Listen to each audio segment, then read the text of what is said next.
So this afternoon, we thought that we would address some of the obstacles to compassion.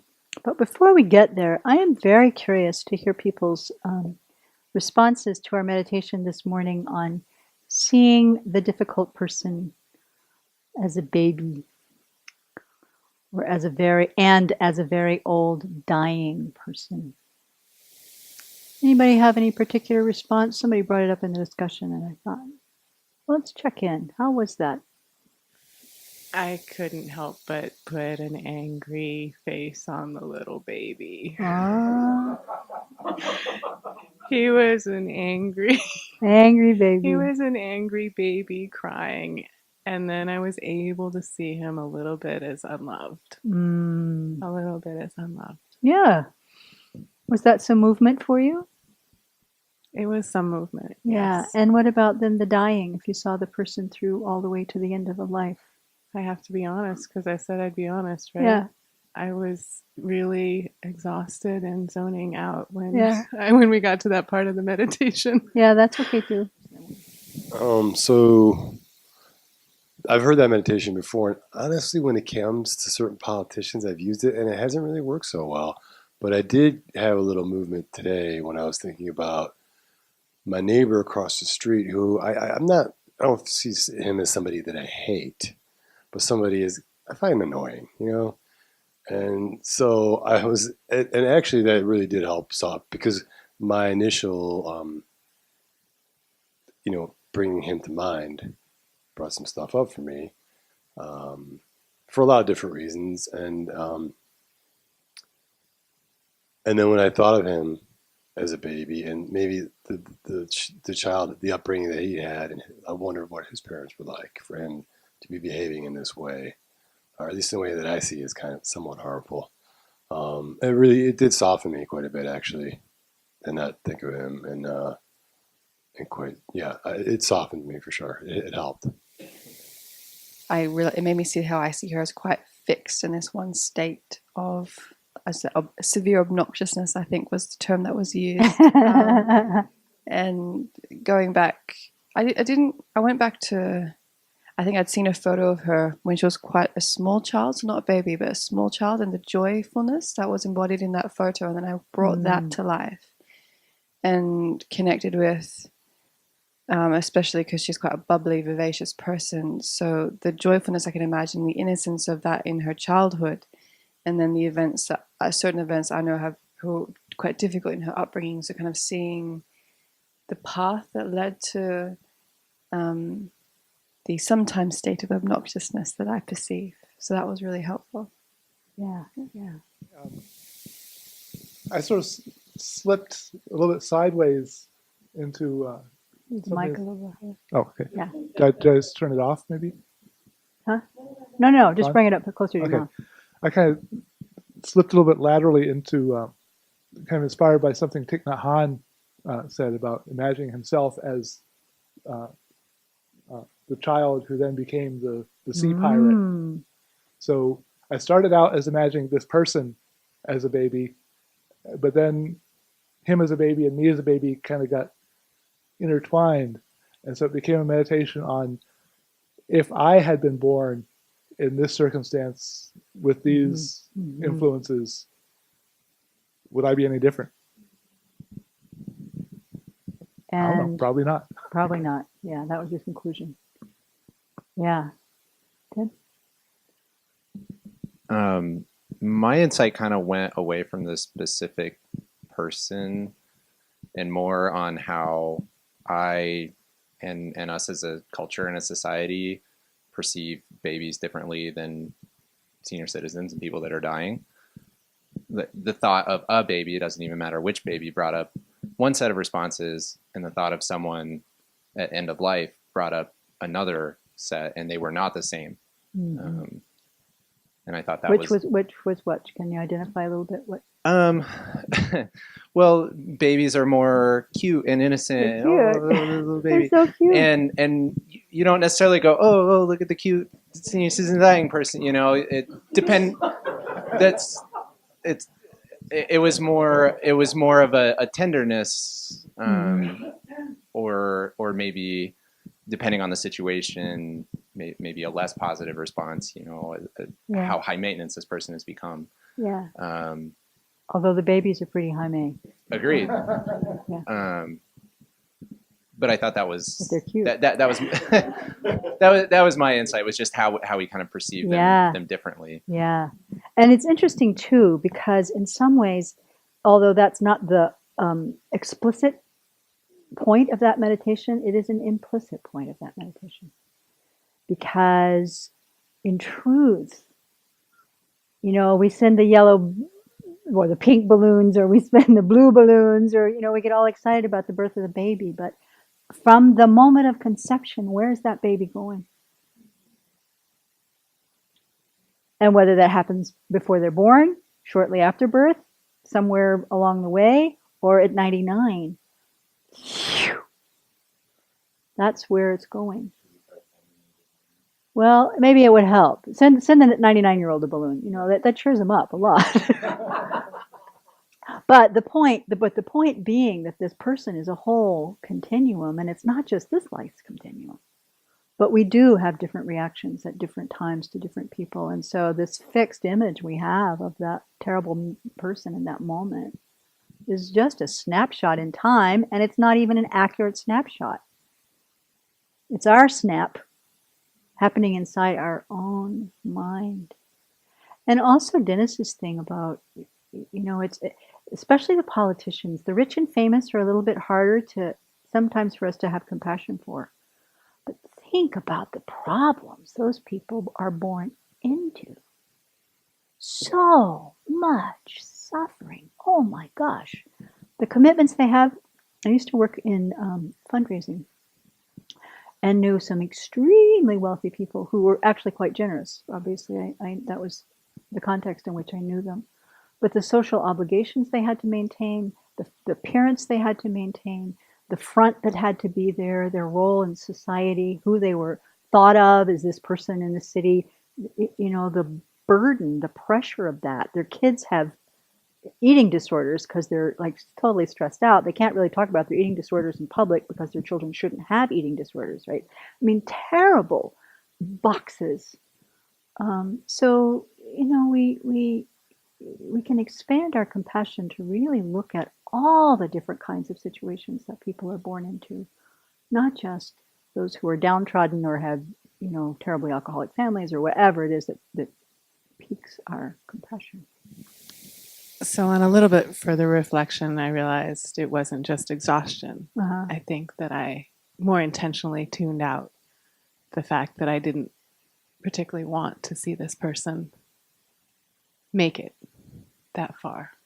And that's unfortunate to realize that it's hard for me to wish our current president a long life. Yeah. And I think that that's more why I tuned out. Yeah. Great insight, and thank you for sharing it. Thank you for your transparency. It's good to notice when we tune out. One thing that helps me with our current president is he is an old man.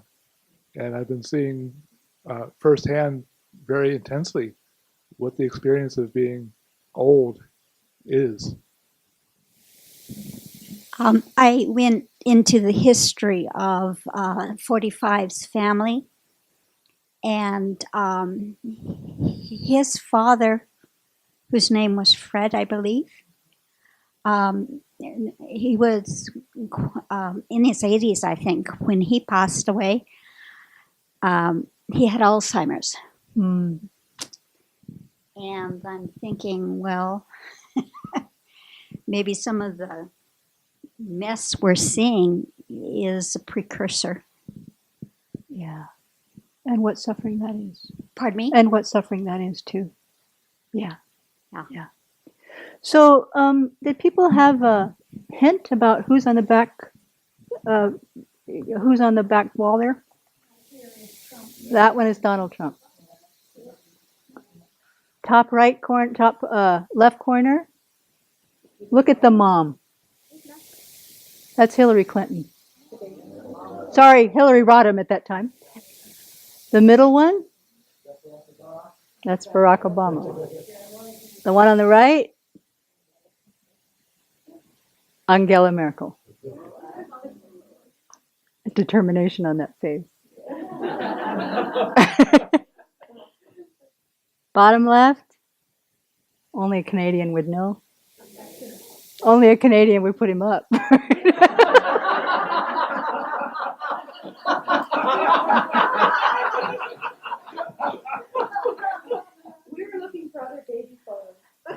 We looked for others, but these are the ones we found. But this is a good meditation to do again.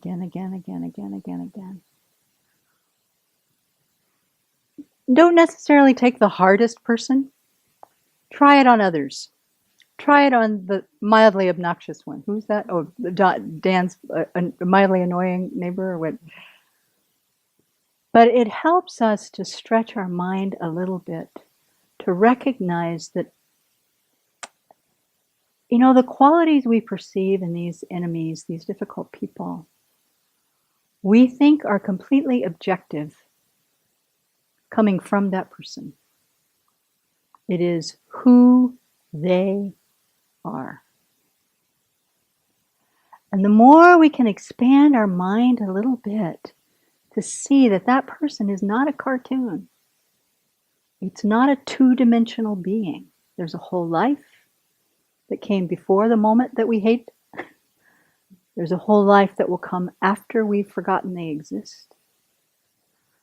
From the Buddhist point of view, there was a whole other life before this one, and another one before that, and there will be another one after this, and they won't be the same person when they're reborn.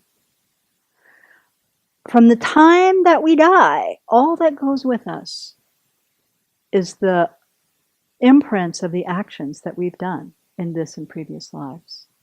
And it is those actions that propel us into the next birth. So if you can wrap your mind around rebirth a little bit, another level of this is think, what kind of rebirth is this person going to have? How much suffering will come from these kinds of actions?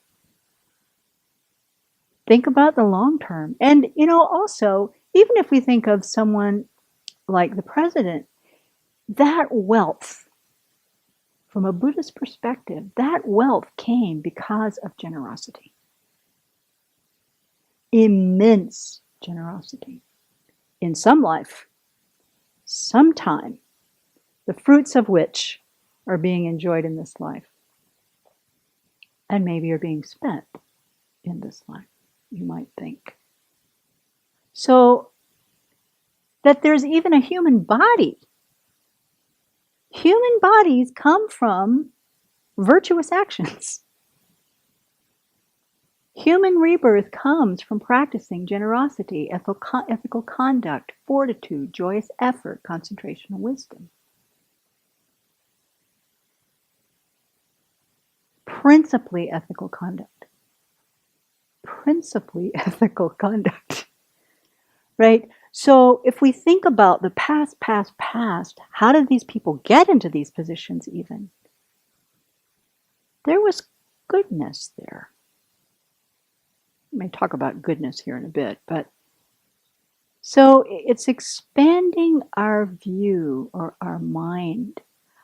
This is easier for me to see just because of my background in performing, but I think about somebody like a Michael Jackson or a Whitney Houston, right? Somebody born with a phenomenal talent, phenomenal instrument. You open your mouth and angels cry.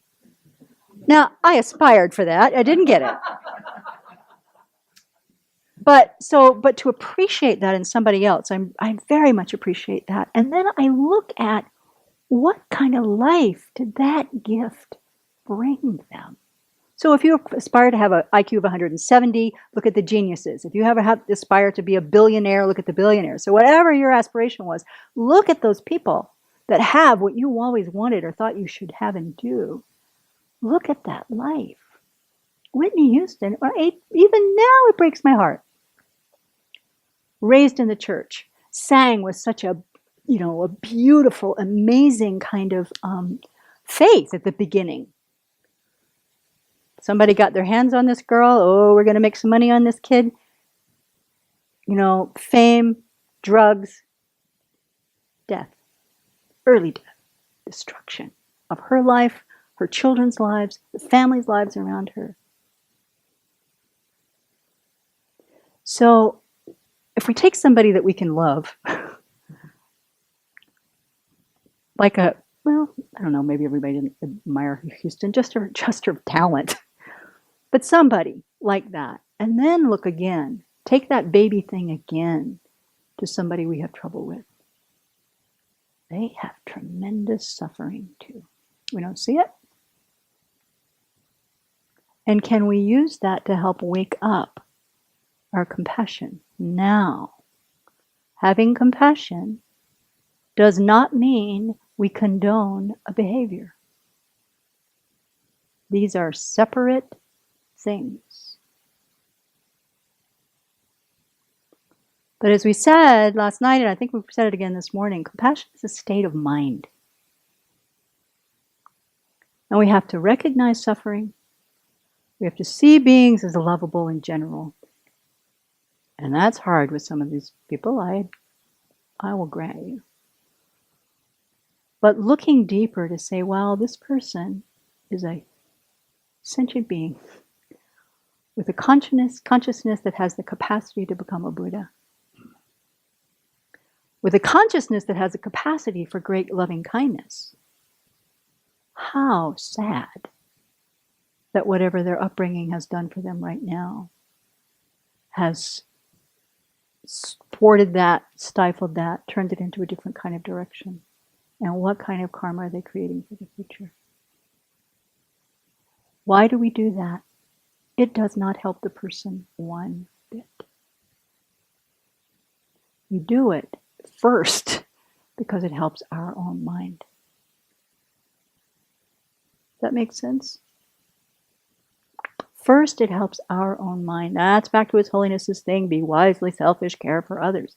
Find that compassion for others, because when we are in a state of mind that is tormented by our dislike and hatred of other beings, we are tormented. Furthermore, what we're doing is creating our own negative karma, our own causes for suffering in the future for ourselves. Is this person worth that? Is it worth spending a lot of energy hating that person? Once we know that? No, I don't think so. So using the baby thing or some other of the antidotes, which we'll talk about here in this session, is helpful. But I thought Venerable Sompton's ingenuity in finding and posting those pictures was, I appreciate it. Thanks. So there was a hand back there that I didn't acknowledge because I wanted to go off on this. Anybody, something to add? Yeah. In our group, we talked about that as far as like not going with the worst person, but like further down, like go with someone that is kind of mildly irritating. I was thinking about my ex-father-in-law, who is, people who adore him call him a curmudgeon, but I was thinking about, but he's done some really painful things, to people in my family, and just in his attitude, and just that thought of him being a baby, which I actually have thought about before. But then thinking about it on the other side of him dying, which he's really close. I mean, he's got some dementia, he's got Parkinson's.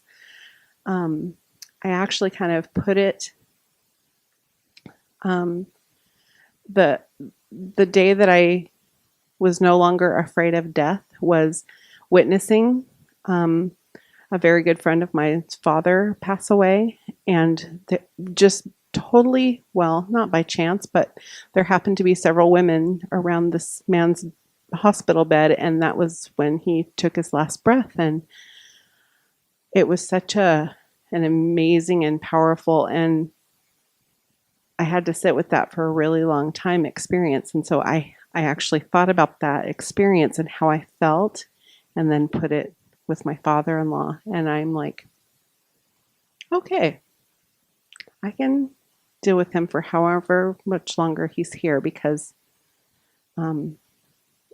that's okay. So I appreciated that Yeah. because I couldn't go to the people that I really feel really strongly negative about, but that was the negativity that was enough that it was like that brought me something. So Yeah. It's a very useful antidote, actually. It's from Venerable Tudor when she was teaching. I didn't bring it in last night, but quoting from the Shantideva verses that, well, we did talk about it in terms of the 9-point meditation for equalizing self and others. It's one of those points that says, they may have done harm, but what's the point of hanging on to it? They're going to die. And so am I. So am I. Do I want to die with this kind of mind? That's one point. Do I want to die with this in my mind? And then the second point is this suffering of death is universal. The sickness, birth, aging, sickness, death that each and every single one of us is experiencing right now. We're not so aware of it. But to have compassion for that journey of each being helps us universalize all of that. Okay. Well, so I had a couple of points that I thought were big obstacles to our compassion that I wanted to cover, but I thought, that's just my idea. So I thought we might brainstorm what people came up and see if we can clump them into groups, see if they fall under the categories that I wanted to address. If they don't, then I don't know what we'll do, but we'll see.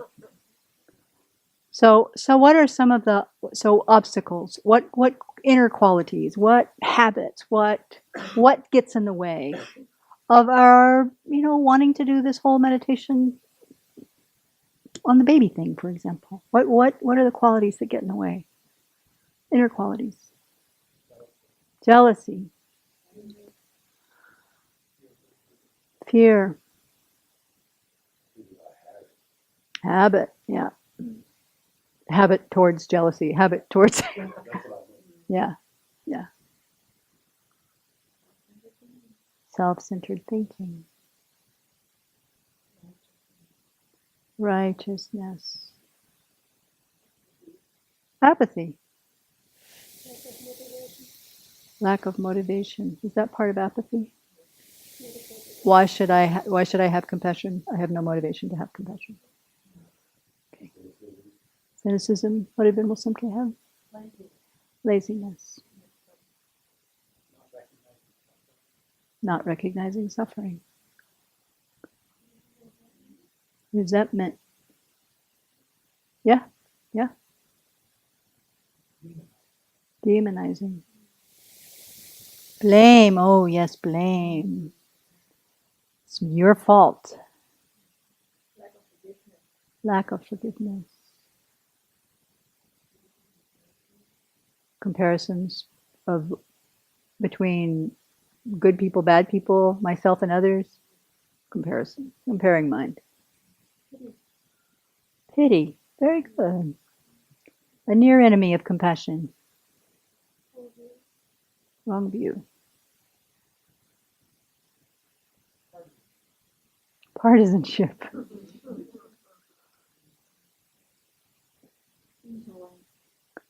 Intolerance.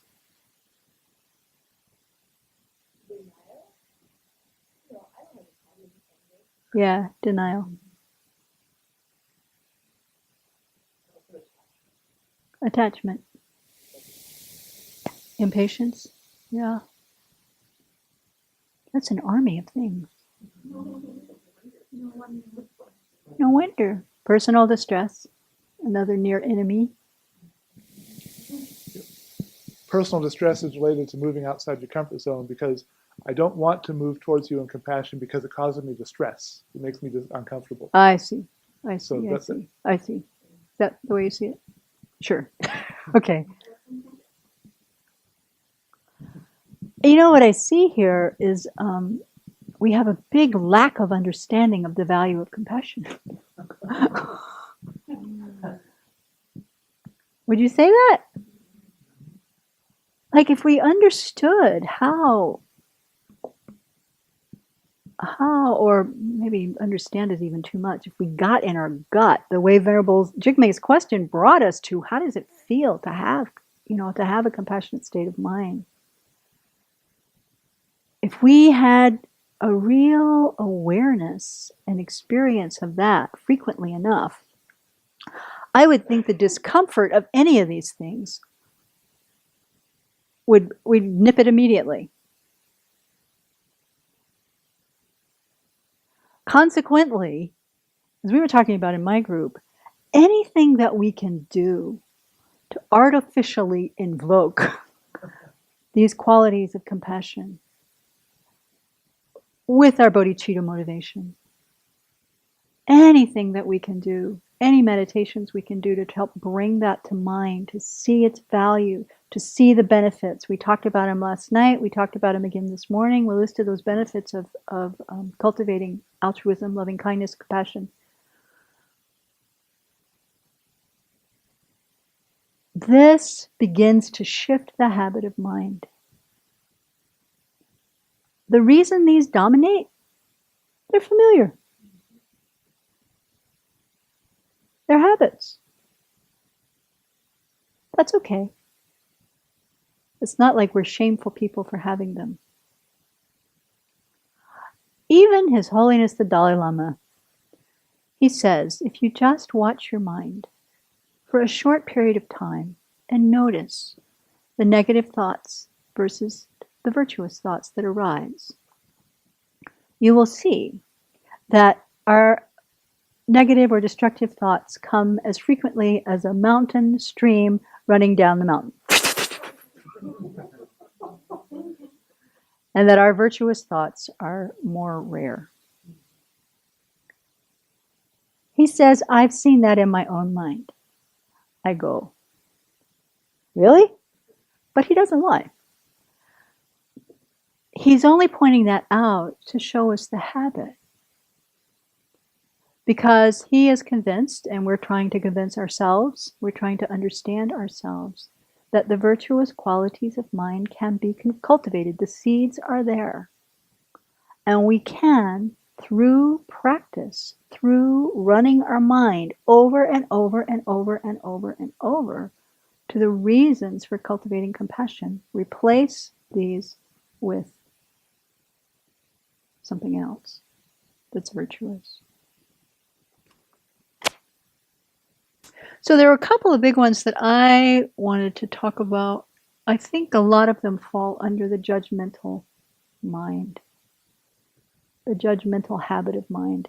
That's an angry mind. It's a righteous mind.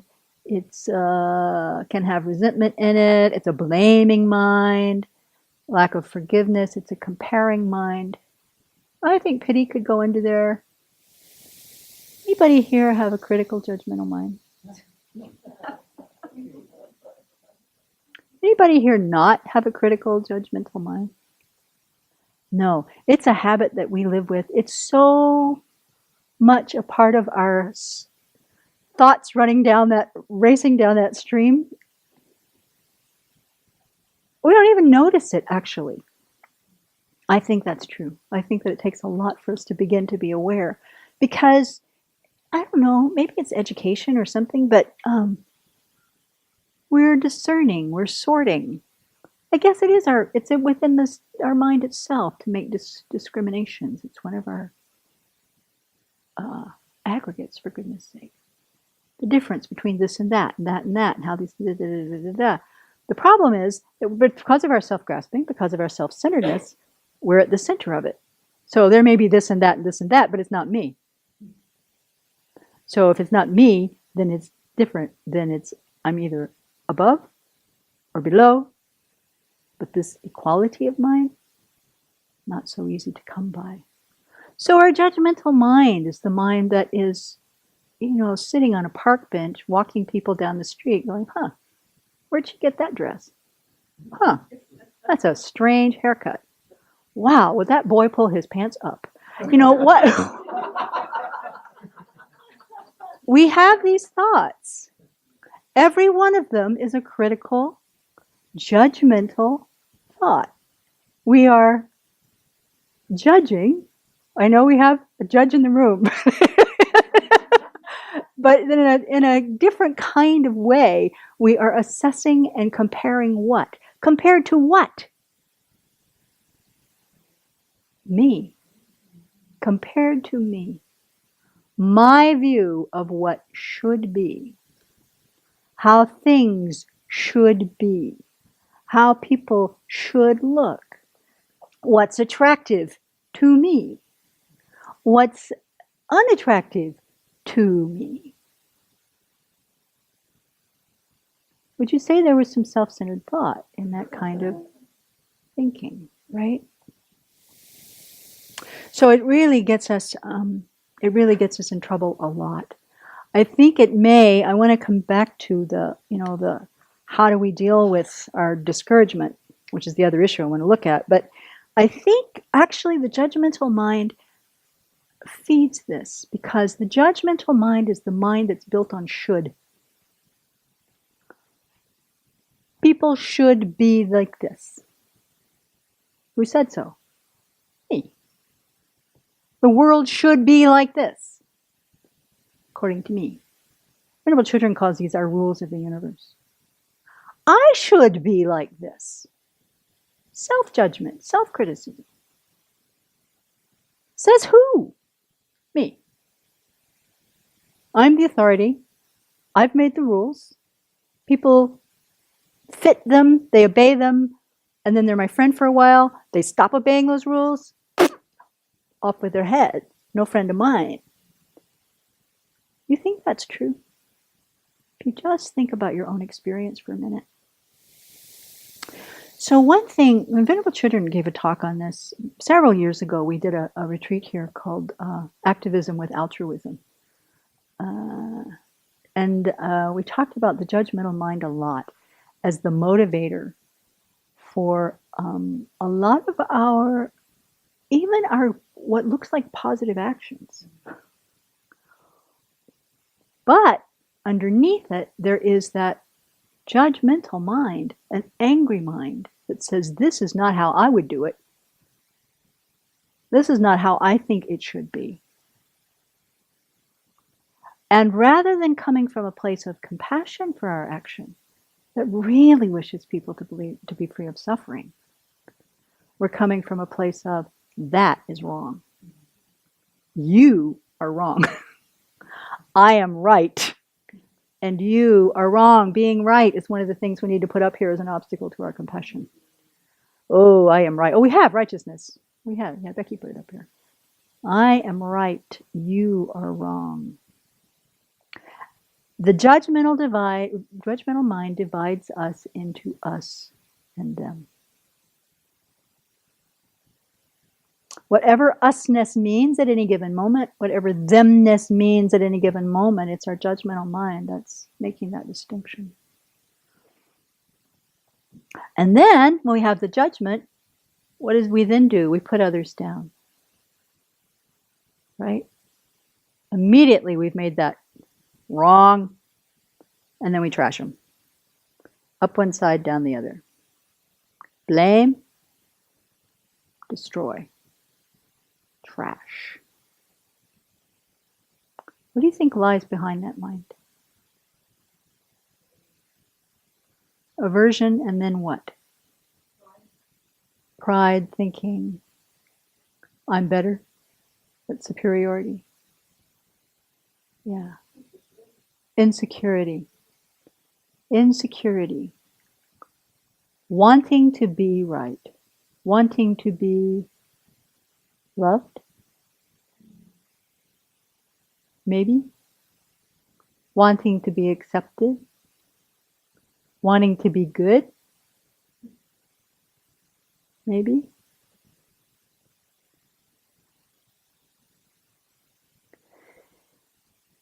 Well, in order to feel that need, I mean, it's worth looking at our own mind. I think it's actually different for different people. But it's worth looking at our own judgmental thoughts and think, what is behind this comparing? And finding myself better or finding myself worse. Now, this feeds our jealousy, this comparing mind, this judging mind. This feeds our pride, for sure. We come out ahead, or we come out with the inverted pride of being the worst of the worst. But there's that constant judgment going on. So it does two things. It pushes people away when, in fact, underneath it, we probably want to connect. And then it also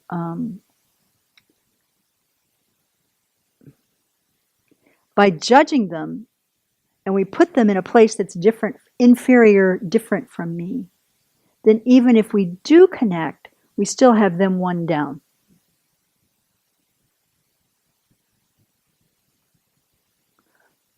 It's interesting. Venerable Children tells a story, but I heard a meditation guy, the Shine guy, Alan Wallace, tell the story too,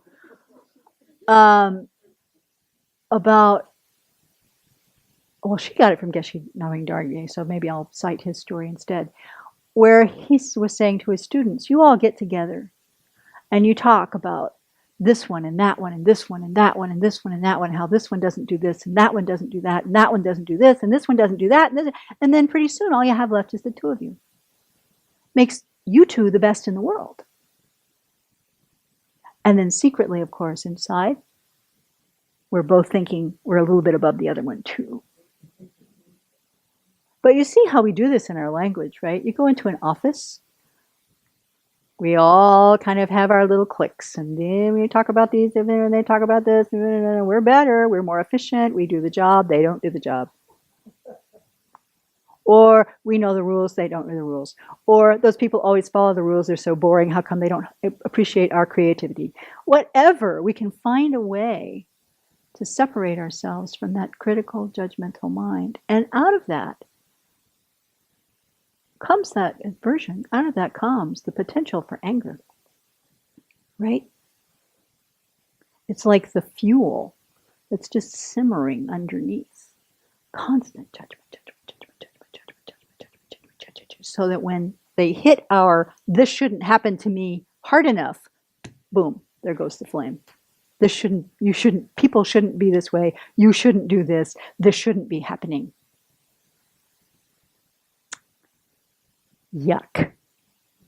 We suffer so much from that. So much. So, one of the antidotes, one of the most effective antidotes to that kind of habit of mind is to do this meditation on the kindness of others. And the meditation on looking for the good qualities in others. So these are two slightly different things. But the judgmental mind is the one that is picking faults, looking for the flaw. We don't have to look very hard. You could probably scan the room and pick faults if you wanted to. If you wanted to be in that place. Easy. We wanted to scan the room and look for good qualities. Well, we don't all know each other very well. It's easier. People you do know well, a little harder to dredge it up sometimes. But it's not our habit either. We're not looking for those good qualities. But honestly, they are there. In every single being, no matter who they are. We may have to chew on that for a while to believe it. But the good qualities, some quality of virtue, some quality of kindness, some quality of generosity, something, it's there in everybody. Some people seem to have them more abundantly present. Some people have them more obvious. We all have them. So to cultivate a practice of really looking for the good qualities in others. Again, we don't have to start with the most difficult people. It is hard enough to really sit down and name our own good qualities. What do you think? I think it's hard. for most people. Because we're afraid we'll be jealous, we're afraid we'll get ourselves pumped up, we don't want to seem arrogant, whatever. But to actually acknowledge we have good qualities too. Genuinely. As we were talking about just now in the discussion, and we talked about it in our group too. We think of the times when you had real compassion. We think of the big moments. As Venerable Nima said, compassion is not a single event. It's not event related. It's a state of mind, right? So when are the small moments when actually kindness is at work in our own lives? The moment we hold the door open. If we have some introspective awareness and some mindfulness, we go, oh, kindness. I can rejoice in that. And it's okay. If we do that and go, whoa, I am so great. I am so compassionate. I don't need to do this meditation anymore. I opened the door. Well, obviously that's ridiculous. Good for you. But if you just notice, oh, that was an act of kindness. It wasn't premeditated. I didn't have to stew about it. I didn't have to work it up. I didn't have to think of the reasonings to do that. It was a genuine act of kindness. I can have some confidence that I have that impulse and rejoice in it. Where else did that happen in the day for me? Then we start to look at other people's acts of kindness. I remember we were teaching this Venerable Children's book and Russell Coltz's book on living with an open heart in Spokane. We've been teaching it for years now. It has 65 or 60, 70 chapters, so we've had a lot of weeks to cover. But someone was telling the story about this. One of the practices that's in the book is to begin to do this sort of reflection of looking at the kindness and really noting the acts of kindness around you. And a person was saying that she had seen, was driving that week, someone at a crosswalk, red light, I'm imagining kind of a big light, imagining that light where you turn right on Northwest, actually, that an very elderly person, maybe with a walker, can't remember, had a cane, something, moving slowly through the crosswalk, and the light changed.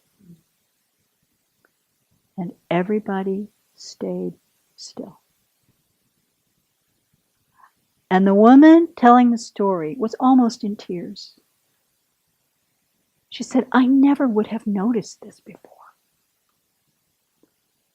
But I saw that every single driver at that crosswalk had the kindness, the compassion to stop and let that person walk. No hassle, no pressure. I mean, everybody in the room was in tears, right? A simple thing that happens a zillion billion times a day. If we're not looking, we don't see it. But we begin to look at the kindness that's around us and how kind those people were to do that. It lifts our heart. We have some rejoicing in the goodness of people, for one thing. But it also then continues to support a habit in us to begin to see the kindness around us. So we can celebrate that. I wanted to comment quickly about the cultivation on the habit, since we're talking about habit and cultivating those mind states and the antidotes that you're speaking of right now. It's interesting to me how neuroscience backs that up, basically meaning that the more that we create these virtuous practice and recognize them, whatever it is that we're doing in our life, these neural pathways are being created, which means that we're going to be more likely to repeat that in the future. Yeah. And that's, for me, that's the good news, the hope. Yeah. Because if I have lifetimes or a lifetime, whatever you want to say, of bad habits, I got to remember it, not be so hard on myself. And the flip side is that I can create new good ones as well. Yeah, definitely. That's the whole I mean, it's interesting that the neuroscience thing is supporting it, right? That's what they've been Buddha's been teaching since whatever, Buddha's before him, how to the habituation, the changing of the mind, purifying the negativities, cultivating good qualities, purifying the negativities, cultivating the good qualities. And I used to think, oh yeah, so you do a little purification for a while, then you get on to the next practice. No, the whole path, the entire path to full awakening. Purifying the negativities, cultivating the good qualities. And so to have that reinforced by science now, who can look at your brain and go, yeah, it completely reforms your brain. For those of us raised with faith in science more than in just about anything else, it actually reinforces our confidence that it can be done. And it also supports any meditation that we do on dependent arising. The more we look at how everything arises is dependent on something else. We create the causes, we experience the result. We are creating the causes by putting this habit of recognizing the kindness of others or the good qualities in others. We'll start with that in our mind. What can be the result of that? Another moment of recognizing good qualities. What's the result of that? Another moment of recognizing good qualities. What's the result of that? Another moment of recognizing good qualities. If we're looking for the good qualities in other people, our judgmental mind can't be there at the same time. We don't have that kind of vision. We're kind of single-focused. So as we think about even the reasoning behind it, why does this work? Because that's how our mind works. One moment of kindness generates the next moment of kindness. By the same token, one moment of anger is the seed for the next moment of anger. It's not continuous in this case. The seed's there. Which do we want to have growing in the field of our mind? There, it reminds me, how far can I digress a little bit? At the beginning of this book, I guess we just are doing a big thing for the book, but this living with an open heart is really a beautiful workbook for how to develop compassion. And the very beginning of the book, I believe Russell probably wrote this as an introduction, telling a story you may have seen. It runs around the internet every once in a while, but it's the tale, supposedly, of a Cherokee, wise old Cherokee. It's a man and a boy. I'm not going to change the gender, but he's talking to his grandson. And the Cherokee says, there's a tremendous war going inside of me between two wolves. He says, one is the wolf of greed, of hatred, of anger. And the other one is the wolf of loving kindness, compassion, generosity, so forth.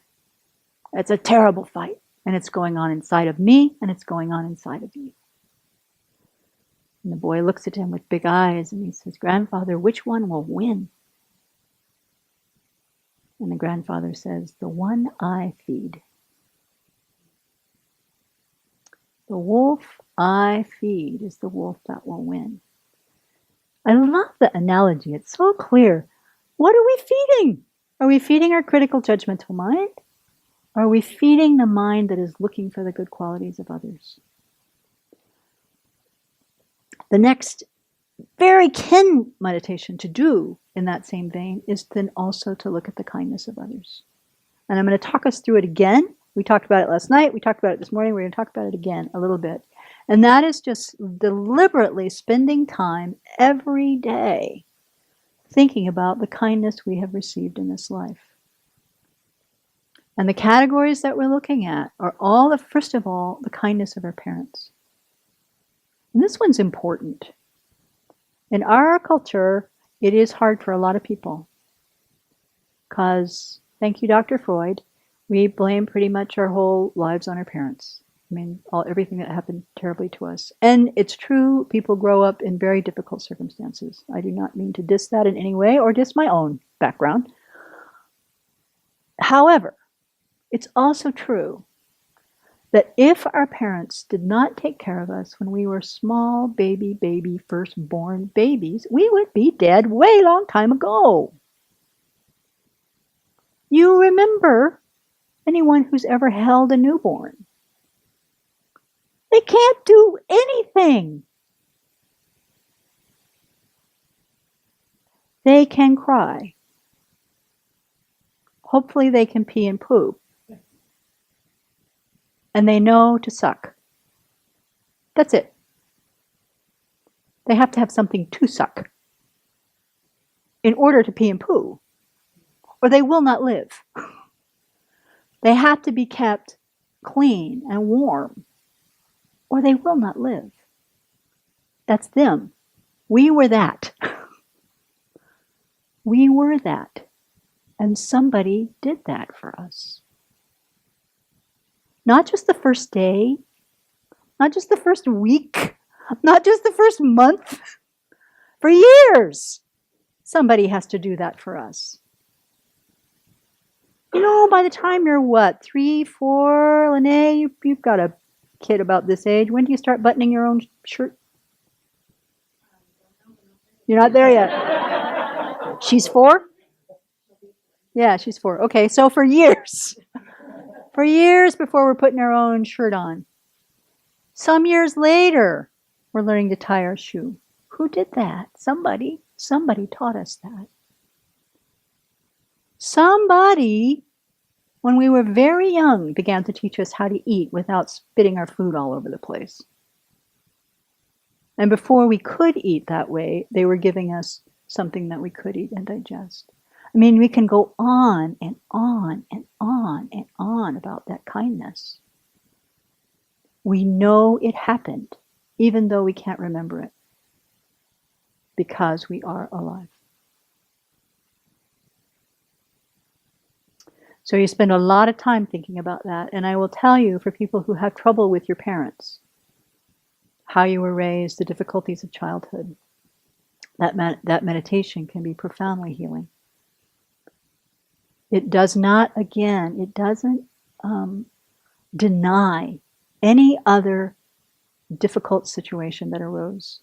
It doesn't negate it. It doesn't make it okay even. But it helps us to recognize with reciprocal love how we were cared for when we were helpless. So we spend time on that.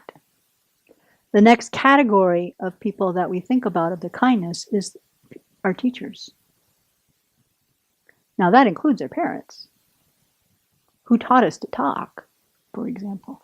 My mother used to tell a story, I may cry when I do it, but she said when I am so verbal, oh my gosh, it's my mother's fault. See, Freud.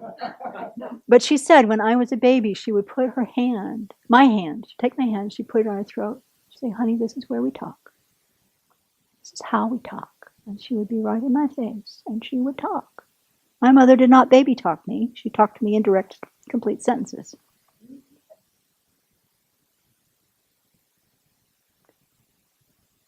My mother did this to me.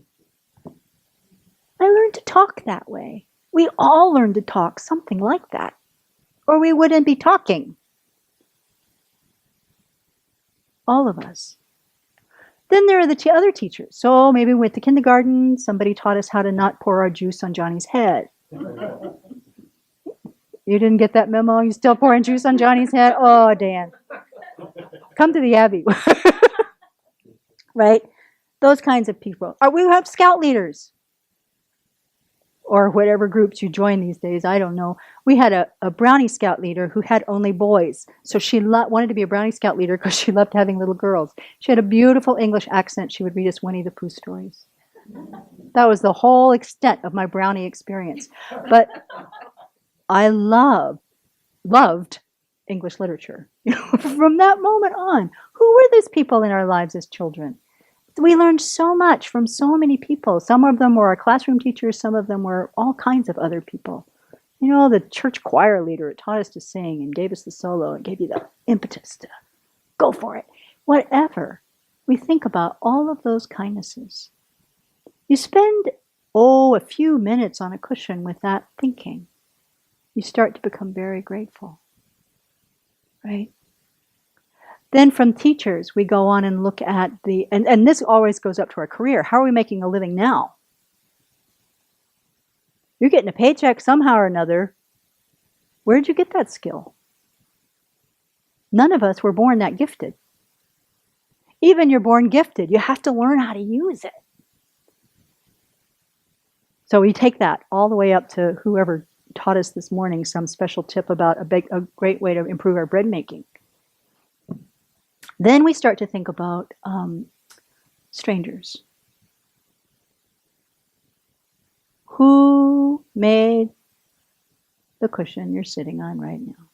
Where'd it come from? You know, we walk into a room. I do this with Kleenex.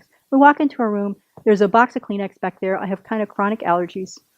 I pick up that Kleenex, unless the box is empty, in which case I get mildly irritated for a moment. I don't think about who brought that Kleenex in. Do I think about who offered that box of Kleenex? Who made that Kleenex? We're back to the paper mills. Who had to live with that stinky smell so that those Kleenex got made? Who invented Kleenex? Who knows? When did tissue begin to be done? And was Kleenex the first kind? Who were those people? Who's working in the Kleenex factory? Right? And not only are people working in the Kleenex factory, but all of those people, somebody made their lunch. So in the old days, when I was a kid, it was the wife at home making the sandwich so the guy could go to the Kleenex factory, make the Kleenex. What was he eating? Roast beef sandwiches. Who's the cow that fed the guy? Who butchered the cow that fed the guy? No, butchered the cow, went to the store, wife bought it, made the sandwich, fed the guy, made this is the house that Jack built. Every single thing we have, know, and do comes because some other being put their hands on it and did what they did. Made their contribution to the assembly line of getting this Kleenex that doesn't fold properly. Operator error. So many people. And no, they didn't deliberately make this for me. It doesn't say for Tupton Chinny on it. But people went to work and gave their best.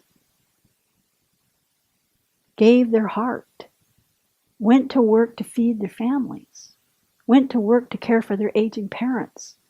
Went to work to care for somebody else's baby because that person can't care for their baby, so they're going to take care of it. People do this all day, every day, all the time, and have since there have been people. And we are the beneficiary of that kindness. So when we think along those lines and really cultivate that habit, then our critical judgmental mind, it's, until it's completely replaced, it's going to happen. But we begin to shift what it is that we're aware of, what we see, and also become more aware of the discomfort in the mind when the critical mind is at work. And that starts to be a very good impetus to keep changing it. Because after a while, as we begin to replace these negative mental habits with something that's more wholesome and more nourishing, we will feel the difference and see the difference in our lives. And over time, as that nastiness begins to creep in, you start to go, oops, I know you. You can't live here now. Not right now. You may overwhelm me. I am a sentient being. And until we're way along the path, we don't obliterate these things. But slowly, slowly, we can change our habit. So that's the critical judgmental mind. The other one I want to look at is our discouragement. Our habit of discouragement. How does that manifest for people? Yeah, but what does discouragement look like in your? Let me see if it's coming up in the way I am imagining it does. I'm not good enough for anything, much less to be compassionate. Yeah. So it becomes an angry apathy. Not worth it.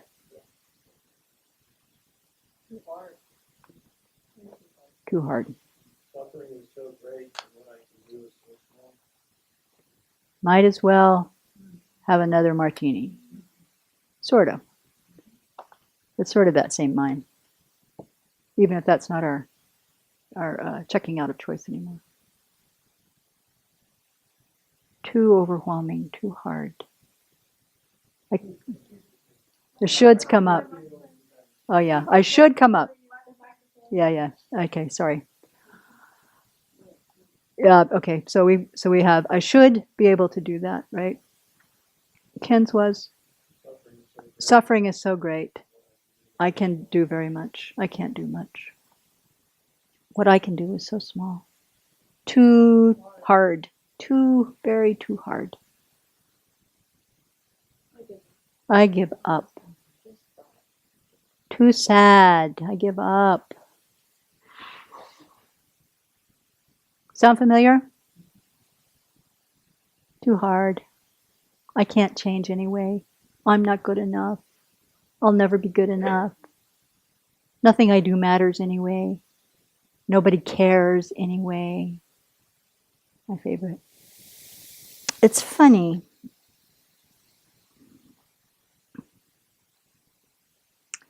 I don't know. It's something I wrote a long time ago. So when we think about this, it's easy to think that we need to give ourselves empathy. Poor dear, you're right. It's so hard. Oh, honey, why don't you go watch TV for a while? You'll feel better. I mean, that's our antidote, right? Poor you. Things are so hard. What does that do? It reinforces our stupid state of mind. Right? So it's very, very, very useful to look at what's underneath that. I mean, the antidote to that kind of discouragement is joyous effort. Joyous effort sounds so joyful, so effortful. We're so depressed and debilitated. How can I even think about joyous effort if I'm so depressed and debilitated? I can't. So there are a few things I think that are helpful with looking at this discouragement issue. One, it's not in any textbook, but I think it boils down to getting clear about it is in the textbook if I say it this way, getting clear about the nature of reality.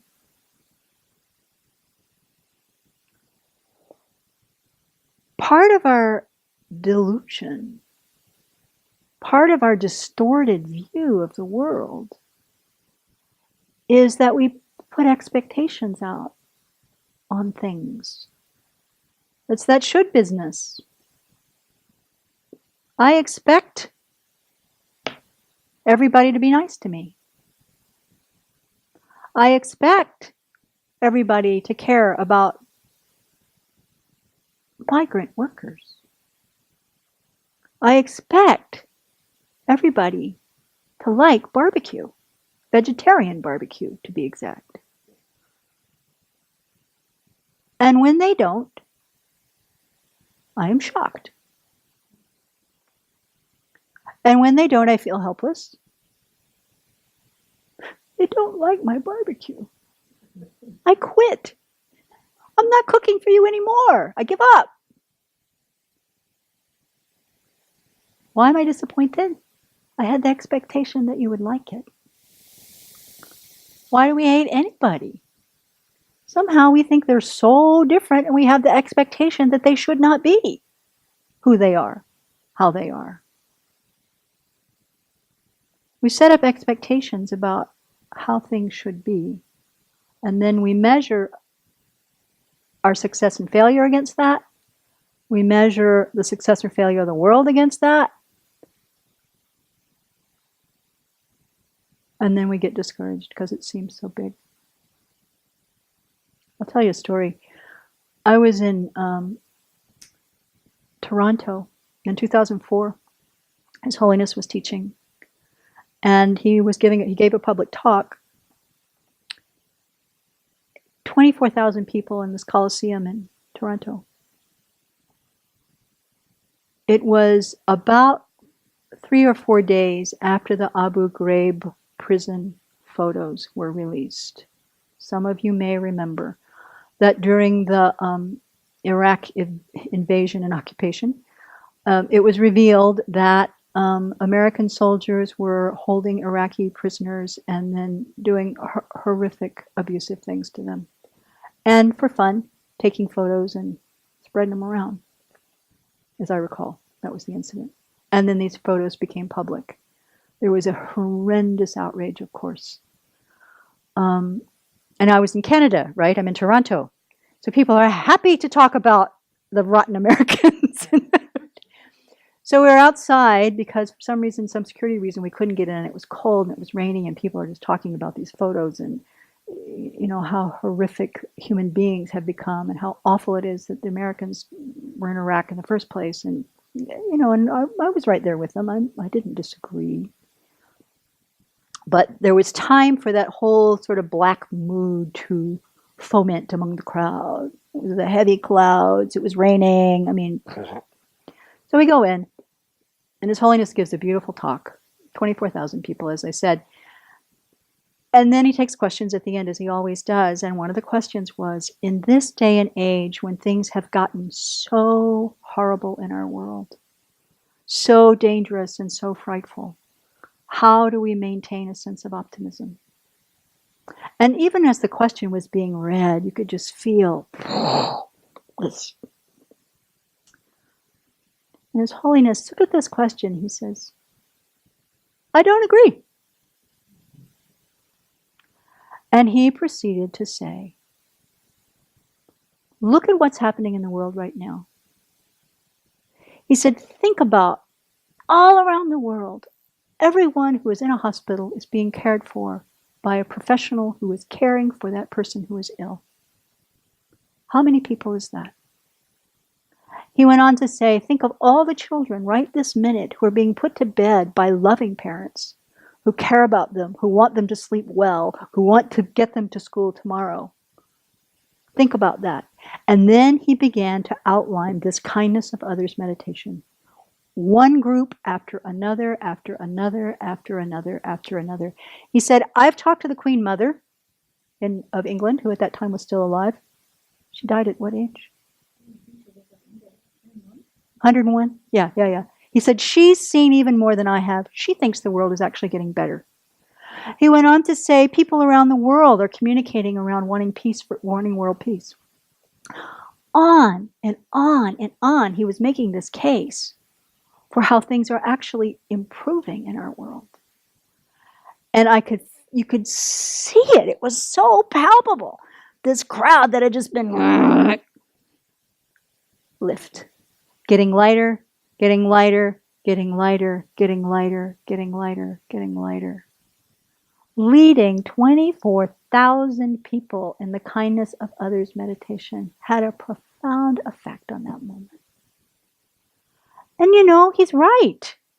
If we look at the other evidence, not so very long ago, I'm not going to be able to pull this up right, one of the Nobel laureates, Robert, I can't pull his name up, was also talking right before the United States was about to bomb Iraq.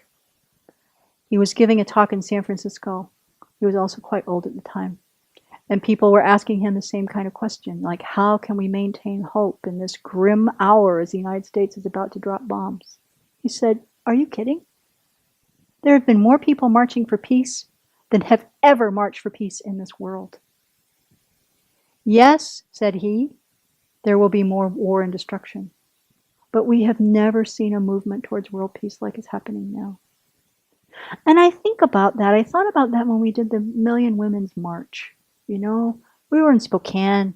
They thought 2,000 people would come. 8,000 people came. Totally peaceful. Not angry. Wanting good, right? Wanting that.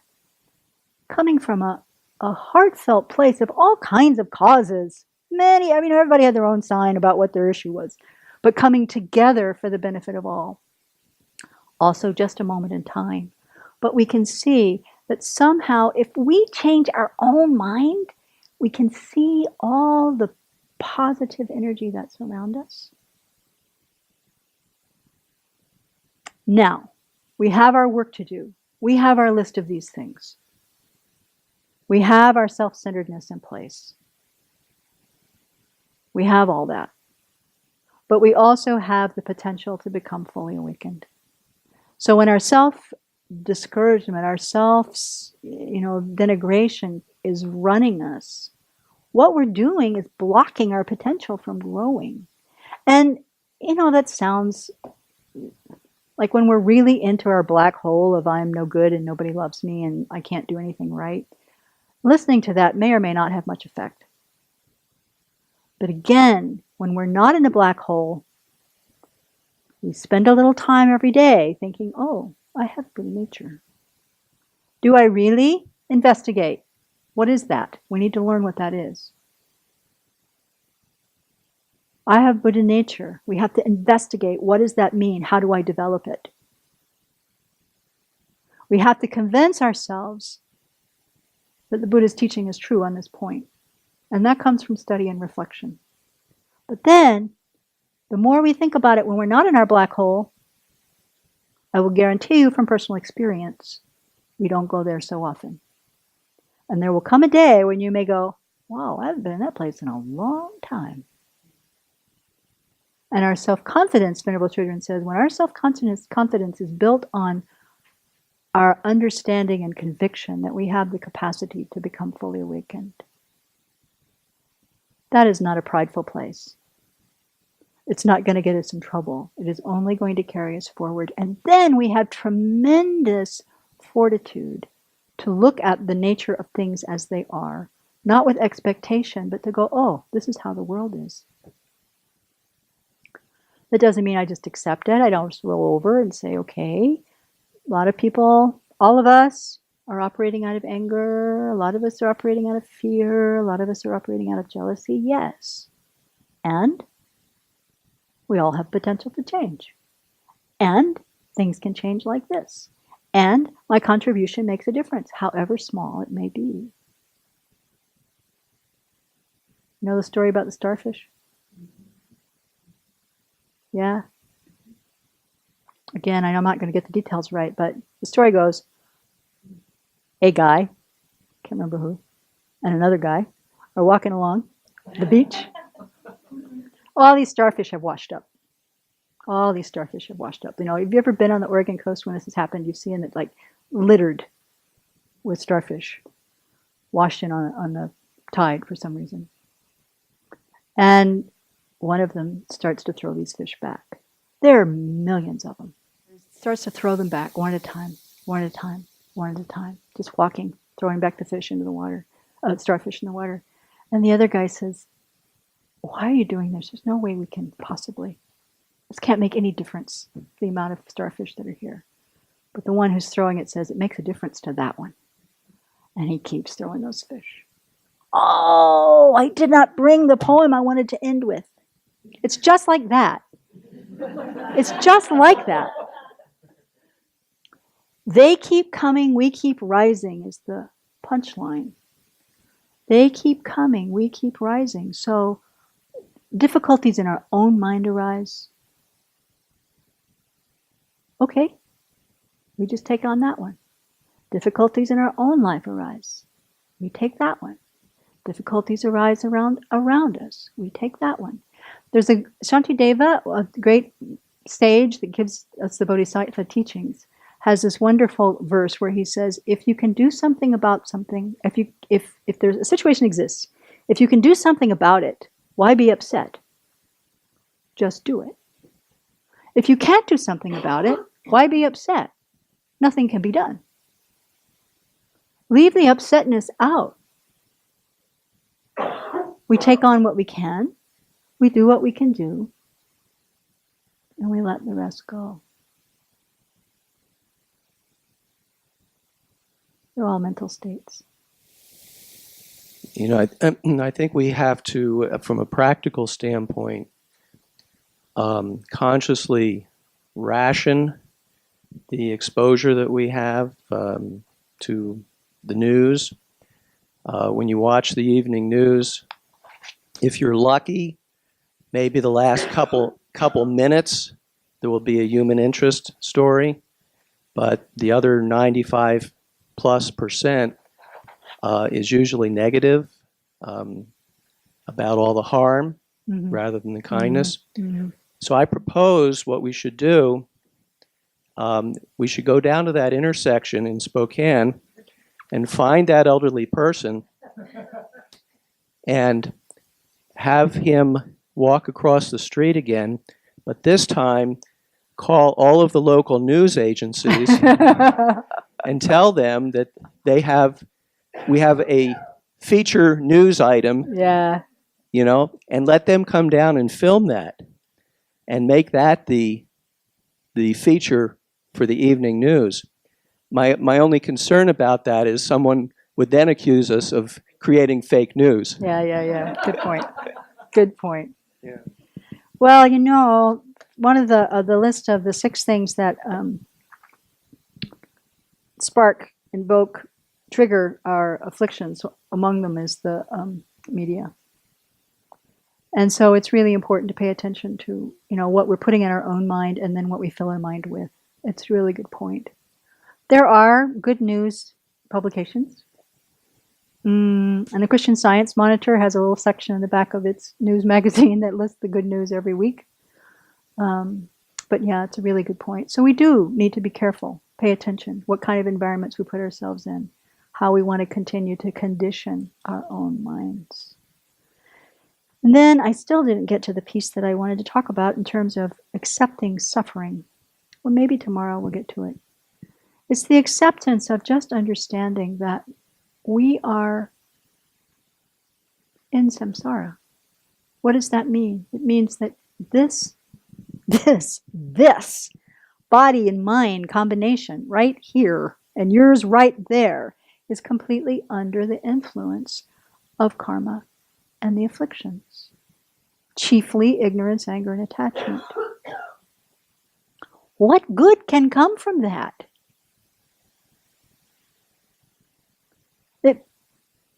Now, we also have all these other good qualities, but if we're operating in the milieu, the very water of karma and those afflictions,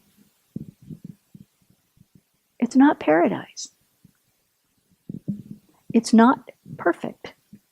There is no perfect in that state. And so the very universal sufferings of that cyclic existence, for one thing, is that there is nothing stable, nothing secure. Things are changing moment by moment by moment. So all that we grab onto to try to make it stand still only brings more suffering. The second one is that we have an incessantly unsatisfied mind, always wanting more, wanting better, wanting different, wanting. That mind under the influence of those 3 afflictions is how it is. Everybody has that until we've been able to eliminate those afflictions. So that's what we're operating with. We are born over and over and over. Well, first we die. We die over and over and over and over and over and over and over. And then we're born. There's no way out except to completely liberate ourselves from the cycle. And then we go up and down. Sometimes we're up, sometimes we're down. Sometimes in this life we're rich, sometimes we get broke. Sometimes we have a good rebirth, sometimes we have rotten rebirths, up, down, without control. We've probably had this in our own life, been up and down. And then we are on the journey alone.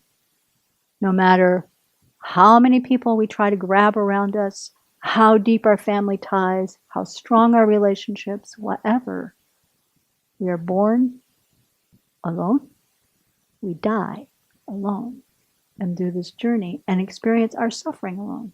Only we experience that. So it's also very good to meditate on this list of 6 and the other kinds of lists of the suffering or of cyclic existence, to understand that this is how it is. Then we cultivate the strength of mind that recognizes that all that we do in cultivating our good qualities and trying to overcome this is helpful. it's beneficial. But we don't have any vague idea that it's going to make the world into paradise. Even the Buddha, as we said, that quote you did this morning, the Buddha himself, no Buddha can snap their fingers and make everything okay. They're omniscient, yes, but they're not omnipotent. They didn't create it. And our karma is half of what, even though the Buddhas are trying constantly to help us, our karma is the other part of the mix. Our karma is what creates this existence, collectively and individually. So holding that also as a practice to investigate, learn about, what does that mean? And then, and I think there's actually a grieving period. I certainly have seen that in myself and other people. You go, wow, all the things we thought were going to come. This beautiful world, if I just try hard enough, if I just work hard enough, if I'm just good enough, whatever, I'm enough. I can make it. I can fix it. I, by myself alone, can will it and make it different. My friends, that is a self-centered thought. We cannot. Right now. But if we take that by myself alone mind and say, okay, I'm going to, by myself alone, I will develop the compassion that is willing to lead all beings out of this suffering. That's where we want to put that, I will do it myself thought. Knowing that actually everything is interdependent. We don't do it alone. You get the paradox? Yeah. Okay. I'm going to tell you a quick story. Jarvis Masters, another story. He was in the prison yard, and one of the guards was in a rotten mood and was just giving him a lot of grief. And he just took it. And later, one of the other inmates said, Jarvis, how do you stay so calm in this kind of situation? Is it your Buddhist practice? And Jarvis said, no, it's not really that. He said, I just think that this guy is in such a rotten mood. If I give him grief back, he's going to go home and beat up his kids. And I don't want those kids to have to experience that. It's okay. He can take it out on me. Now that is compassion in action, would you say? That is thinking of others in a way that's huge. Farsighted, yeah. I don't want him to go home and beat up those kids. Take it out on me, it's okay. So we aspire for that. We're fortunate that we don't have the conditions. On the other hand, look what he's done with those conditions. So we need to dedicate and go have some soup. Thinking of the great kindness of our meal makers. So let's sit for just a second.